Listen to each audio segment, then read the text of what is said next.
درود به مهمانان صحیفه هزار کتاب و هواداران کلامی بده.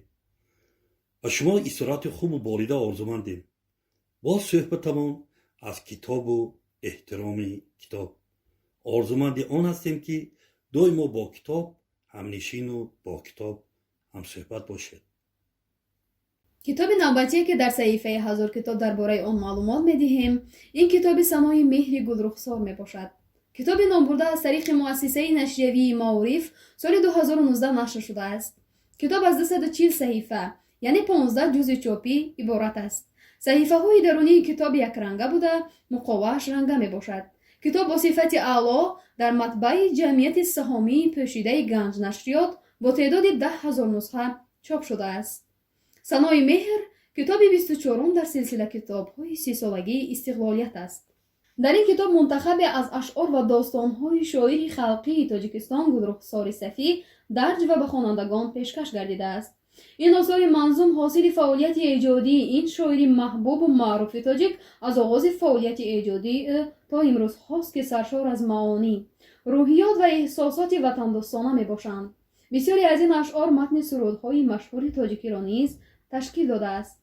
با اعتماد میتوان گفت که مجموعه اشعار دلانگیز ثنای مهر در تربیت ذوق ادبی، معنوی، روحیه وطن دوستی و خودشناسی ملی خوانندگان نقش درخشان خواهد داشت. مندرجه کتاب از شعرها، غزلیات، رباعیات، دوبیتی‌ها و داستان‌ها ترکیب یافته است. گلرخسار صفی 17 دکبر سال 1947 در دهه یخچ ناحیه کمسمال آباد، حاضر نورآباد در عائله خدمتچی دولتی تولد یافته است. سال 1968 فاکولته فیلولوژی تاجیک دانشگاه دولتی تاجیکستان را ختم کرده است. سالهای 1970 1981 روزنامه‌نگار، سرمحرر روزنامه و مجله کودکان و نورسان. سالهای 1982 1985 معاون رئیس اتفاق نویسندگان.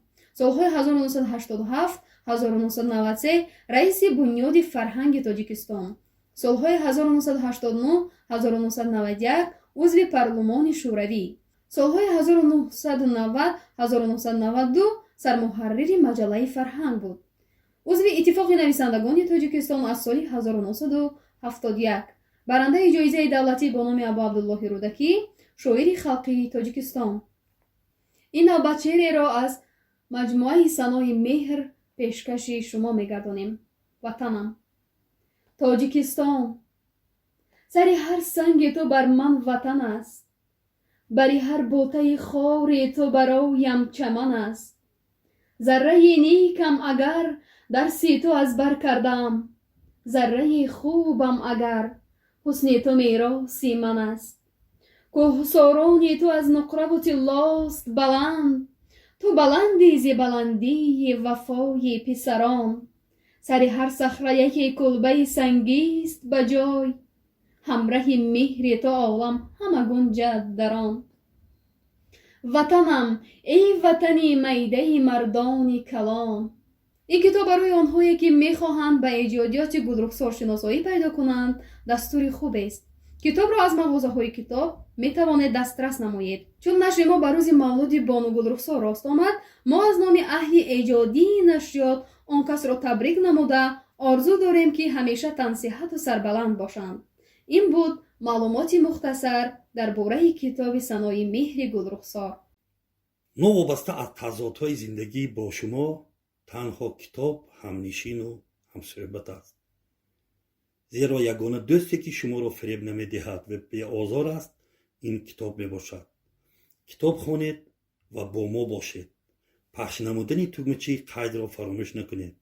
خیر دوستان عزیز، تا نشری نوبتی صحیفه هزار کتاب.